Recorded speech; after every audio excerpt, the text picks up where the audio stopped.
감사합니다. 날씨가 춥지요? 입이 얼으셨어요, 그지요? 나오는데 날씨가 많이 추우니까 최 권사님 목 이렇게 더 다듬으세요. 예. 그 넥타이를 저희들이 이렇게 매는데 넥타이를 매면 한 3도 정도가 올라간대요. 그만큼 따뜻해진다는 거죠. 그러니까 제일 따뜻한 데가 어디냐면 목이에요, 목. 그러니까 감기도 목으로 오잖아요. 목으로 감기가 오면 그 서양 사람들은 일단 목을 이 그 손수건 같은 것으로 이렇게 싼답니다.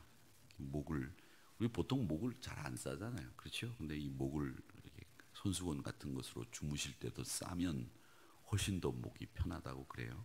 그래서 목이 저는 아무래도 목을 써야 되는 사람이기 때문에 목이 이상하면 여기다 이렇게 토시 같은 것으로 이렇게 싸서 이러고 잡니다. 그러면은 목이 아침에 일어나면 좀 훨씬 더 편해요. 그러니까 이 목이 몸을 보호하는데 체온을 보호하는데 굉장히 중요하니까 겨울에는 하여튼 10월 달이 돼서 찬바람이 분다 그러면은 이 목을 이렇게 올라오는 티를 입든지 아니면 싸매든지 꼭 하시고 다니셔야 됩니다. 그래서 제가 일부 새벽기도 오신 우리 권사님이나 장로님들은 머플러를 하지 않으면 못 들어오게 해야 된다 이런 생각을 할 정도로 머플러를 꼭 하고 다니시고 아니면 목 이렇게 높은 걸 하고 다니셔서 건강에 유의하시고 아프지 않고 또 제가 뭐라고 그랬죠? 넘어지지 말자 이렇게 말씀드렸죠. 넘어지지 마시고 새벽 제단 쌓으시면서 복된 겨울 보내시기를 축원합니다. 건강하게 보내시기 바랍니다. 이제 바울 사도가 12장을 저희들이 부흥의 전주간에 11장까지 말씀하신 그 교리에 의해서 어떻게 생활을 할 것이냐 그 생활을 우리가 공동체의 입장에서 살펴봤습니다. 이 삶의 유형, 모습 이런 것에 대해서 이제 쭉 16장까지 얘기를 하기 때문에 여러분들 머릿속에 로마서는 1부와 2부로 되어 있다. 1부는 11장까지다. 2부는 12장부터 2부가 시작된다. 이제 정리가 되셨을 거예요. 근데 12장은 그 1부에 나오는 교리에 의해서 우리 생활 속에 어떻게 적용할 것이냐 이 이야기를 했다면 23장의 말씀은 제일 먼저 교회 신자들이 국가와 권력 앞에서 어떻게 내 삶을 적용할 것이냐 이 이야기를 하고 있습니다. 그래서 이 동심원으로 설명을 하면 맨 안쪽에 원은 하나님과 나와의 관계, 즉 구원 받은 우리 성도들의 모습을 그려놓고 있다 이렇게 생각하시면 되고 그 다음 바깥 원은 하나님의 사람들이 사회와의 관계, 세상과의 관계를 얘기하고 그다음 마지막 원을 생각한다면 이 동심원은 이 교회 성도들과 함께 국가와의 관계를 그려놓고 있다. 그래서 하나님과의 관계, 세상과의 관계, 나라와의 관계 이렇게 동심원을 그려서 머릿속에 넣어두시면 우리가 훨씬 더 이해하기가 쉬우리라 이렇게 생각을 합니다. 그래서 하나님과의 나와의 관계는 제일 중요한 말씀이 뭐냐면 믿음으로 말미암아 구원을 얻는다라는 로마서 1장 17절의 말씀이 그 말씀이 핵심이 되는 거고요.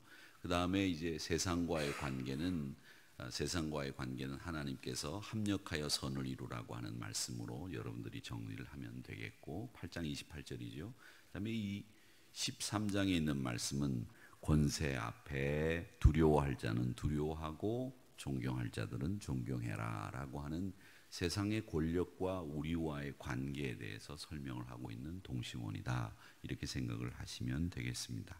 자, 그러면 세상과는 우리 성도들이 어떻게 관계를 맺고 살라고 제가 말씀을 드렸는가 하면 제일 먼저 핍박하는 자들 축복하고 저주하지 말아라. 이것이 이 로마서 말씀에서 세상과의 관계, 우리 성도들과의 관계라고 말씀을 드렸고 두 번째는 다른 사람들의 일에 관심을 기울여라. 제가 이렇게 말씀을 드렸고 세 번째는 사람들과 우리 성도들이 하모니, 조화를 이루면서 살아야 된다. 이렇게 말씀을 드렸고 또 네 번째는 악한 사람들을 대하는 우리의 태도는 부정적인 태도가 아니다.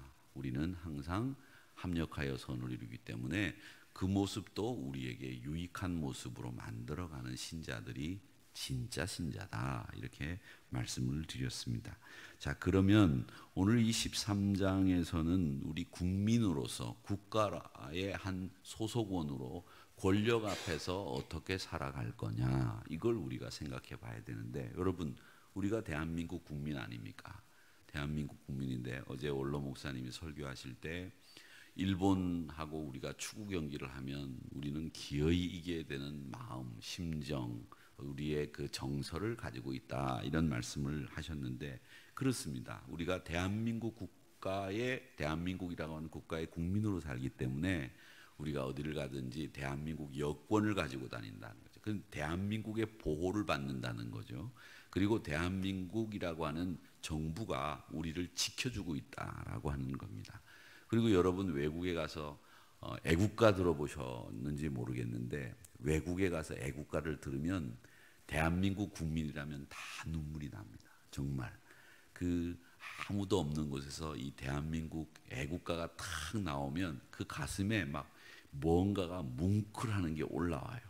그리고 또 하나, 저 멀리 제가 그런 말씀 드렸죠. 브라질, 그때 유정원 선교사님 그 브라질로 해서 저희들이 남미 그 윤승화 장로님이 페루 만차이 교회 그 건축을 하고 봉헌식을 하고 돌아오는데, 그 비행기들이 브라질 그 리우 공항에 비행기들이 막 하는데 저희들이 탈 대한민국 국적기 대한항공이 탁 있는데 태극 마크가 탁 있는 거예요. 근데 그 태극 마크를 딱 보는 순간에 숨이 탁 멈추면서 안심이 되고, 외국 여행을 다니면서 그 가지고 있던 긴장이 쫙 풀리는 게 느껴지더라고요. 그 태극 마크 하나만 봤는데도 불구하고. 그러니까 이 국가가 우리를 향해서 뭘 하고 있냐 말이야. 나라가 말이지, 대통령이 맨날 말이지 뭐 나라가 뭘 하냐, 이런 말씀 하지 마세요. 왜냐하면 나라는 존재하는 것만으로도 우리를 지켜주고 있다. 그 나라의 애국가 한 번만 들어도, 그 국기 마크를 한 번만 봐도 우리 가슴에 그냥 안도가 밀려오고 그냥 편안함이 생기는 것은 나라가 우리를 위해서 하는 게 참 많구나라는 걸 그때 느꼈다라는 겁니다. 그렇기 때문에 이 국가와 교회와의 관계에서도 분명하게 설정해야 될 것이 있는데, 여러 가지 이론들이 있습니다. 신학자들이 교회와 국가의 관계는 어떤 관계냐, 뭐 이런 얘기들을 해요. 왜냐하면 이 국가와 교회는 항상 긴장 관계에 있었거든요.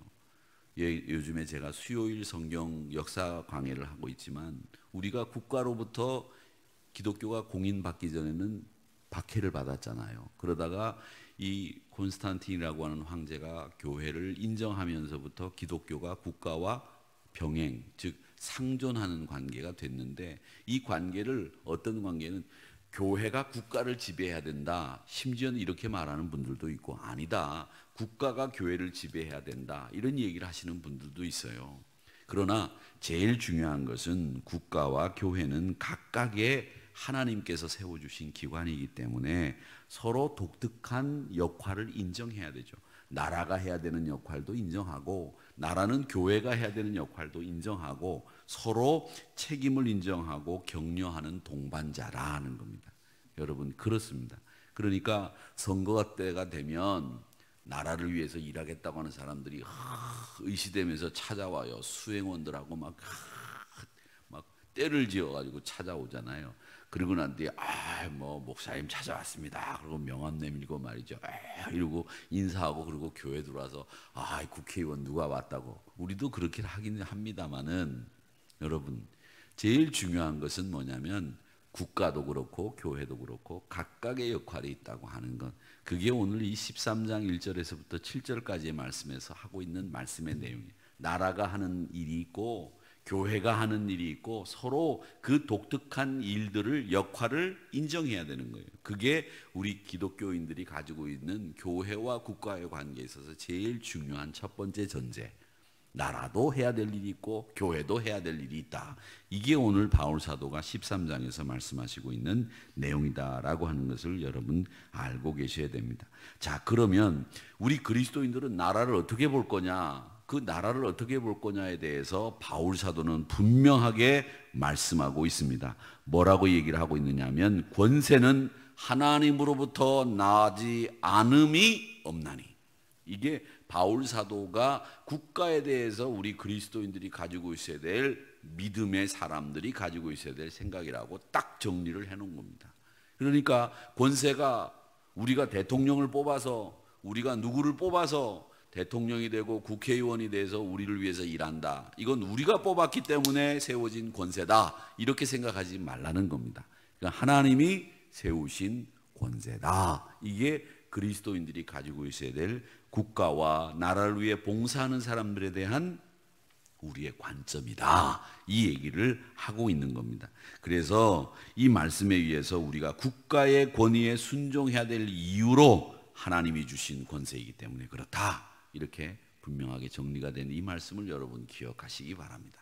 그래서 대통령이든 우리가 뽑은 국회의원이든 이분들은 우리를 위해서 봉사하시는 분들이지만 그러나 그 권세가 어디로부터 왔다? 하나님으로부터 왔다. 이게 우리가 가져야 될 생각이라는 겁니다. 여러분, 그래서 우리가 물론 잘못하는 것에 대해서 이렇게 해 주십시오라고 말씀도 할 수 있습니다. 우리가 원하는 바를 관철시키기 위해서 행동할 수 있습니다. 그러나 중요한 것은 그 권위를 인정하는 것, 그것도 중요한 역할 중에 하나이다라는 겁니다. 목사가 잘못하고 장로님들이 잘못하는 것에 대해서 얘기하는 분들 계시겠지요. 물론 계셔야 됩니다. 그러나 목사가 가지고 있는 권위와 장로님이 가지고 계신 권위에 대해서 그 권위를 인정하지 않는 태도는 바른 태도가 아닙니다. 여러분, 권세는 모든 것이 하나님께로부터 왔습니다. 여러분들이 여전도 회장이든 남전도 회장이든 어떤 구역장이든 어떤 기관장이든 간에 그것이 권세로 주어졌을 경우에는 그 권세는 그 공동체를 위해서 쓰도록 하나님이 주신 권세, 이게 우리 그리스도인들이 가지고 있어야 될 생각이다라는 겁니다. 그러면 그 권위를 가지고 있는, 권세를 가지고 있는 사람들은 어떻게 해야 되느냐? 그 권세를 자기를 드러내는데 자기의 유익을 위해서 쓰는 게 아니에요. 하나님이 그걸 하라고 주신 게 아니란 말입니다. 여러분, 제가 말씀드리잖아요. 제가 정유아 집사가 저희 교회 집사였습니다. 그때 제가 목회를 할 때. 근데 그분이 서울을 가는 일에 있으면 서울을 가는데 명절 때도 서울을 올라가요. 근데 비행기 티켓이나 기차 티켓이 있느냐 봤더니 국회의원은 언제든지 하시라도 무료로 비행기와 열차를 이용할 수 있는 권리가 있더라고요. 그래서 그분은 비행기를 타도 수행원 한 분하고 같이 비행기 타는 건 공짜예요. 그러면 우리가 야, 국회의원이라고 비행기 공짜로 타냐 말이야. 국회의원도 돈 내라. 물론 돈 내야 되겠죠. 개인적으로 타는 경우에는. 그러나 그분이 나라를 위해서 우리를 섬기기 위해서 다니시는 일에는 그분의 특권을, 권세를, 권위를 인정해 주는 거예요. 그래서 국회의원들에게 그런 특권을 줬는데 그 특권을 자기를 위해서 쓰면 그건 방종이고 그건 안 된다는 거죠. 왜? 우리 공동체를, 나라를, 지역을 섬기라고 국민들이 그 권한을 준 거예요. 그건 인정해야 된다는 거죠. 그것마저도 인정하지 않으면 안 되는 거예요. 그런 것을 인정하고 쓰는 사람은 그걸 알고 쓰는 것이 맞다 이겁니다. 그 권세는 하나님이 주신, 즉 봉사라고 하는, 섬김이라고 하는 것을 위해서 주신 권세예요. 그러니까 마찬가지죠. 목사도 목사가 가지고 있는 권위는 있습니다. 인사권도 있고 면권도 있고 헌법에 보장되어 있는 것들이 있는데 그건 섬기고 말씀으로 하나님의 교회를 받들라고 주신 것이지, 야, 내 말 들어, 넌 나 따라와야 돼, 이것 때문에 주신 게 아니다라고 하는 것이 오늘 이 13장에서 바울 사도가 우리에게 말씀하시고 있는 내용의 핵심이에요.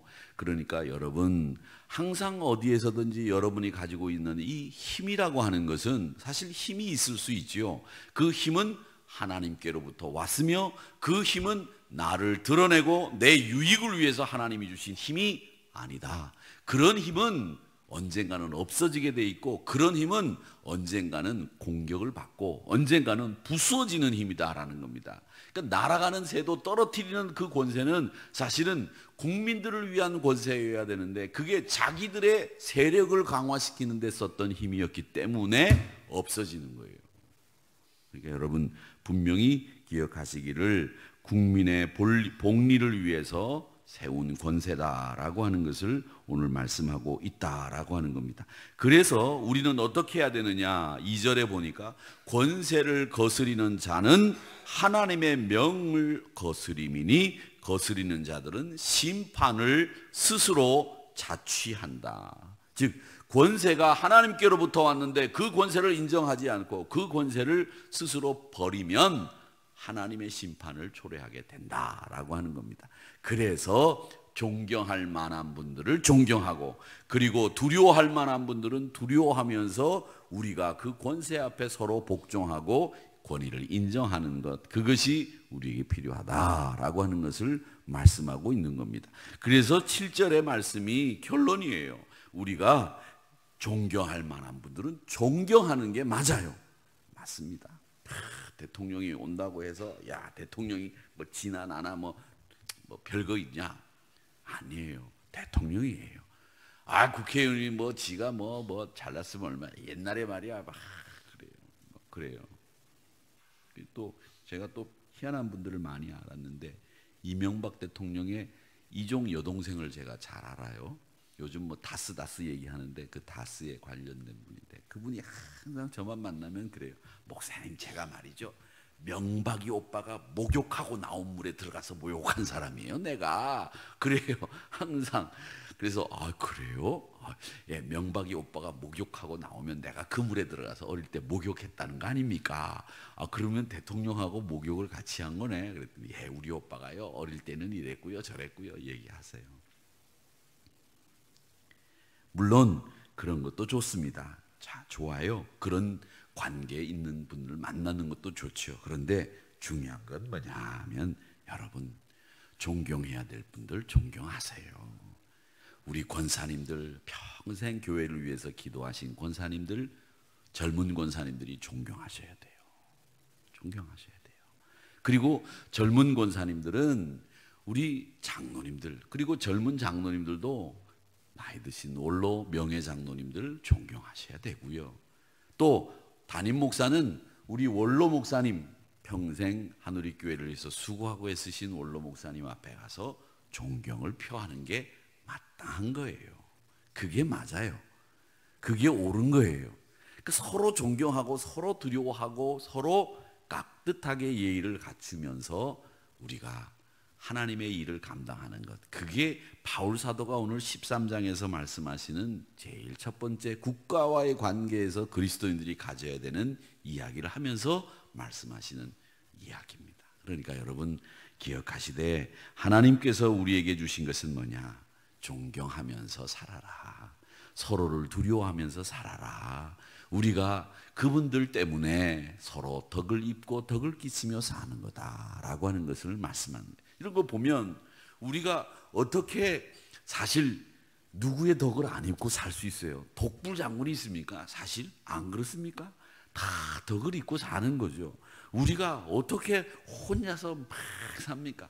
어머니가 계시니까 내가 이만큼 큰 거고, 또 가족들이 있으니까 내 가족 울타리 안에서 내가 이만큼 사랑받고 살아온 거고, 우리 장로님들이 계시니까 교회가 장로님들의 헌신으로 이만큼 온 거고, 우리 권사님들이 기도를 그렇게 많이 하시면서 눈물 뿌리셨으니까 교회가 이만큼 온 거고, 우리 집사님들이 발로 열심히 뛰면서 수고했으니까 교회가 이만큼 온 거지. 그걸 서로 인정하고 존경하고 그걸 세워주자. 이게 교회여야죠. 그렇지 않습니까? 그러니까 여러분 오늘 이 말씀을 통해서 우리 믿음의 사람들이 가져야 될 권위 앞에 굴복은 무슨 소리입니까? 요즘 세상이 어떤 세상인데 목사님 그런 얘기를 하십니까? 권세 앞에 복종하라니요? 틀린 생각이에요. 제가 볼 땐 그렇습니다. 여러분 존경할 만한 분들을 존경하고 두려워할 만한 분들을 두려워하는 건 비굴한 게 아니에요. 그건 우리 사람들이 가지고 있어야 될 마땅한 성경적인 신자들의 태도다라고 하는 것을 이 말씀을 통해서 배우면서 우리가 서로 존경하고 서로 두려워하면서 서로 인정해주는 믿음의 사람으로 서가시는 저와 여러분들이 되시기를 주의 이름으로 축원합니다. 아버지 하나님,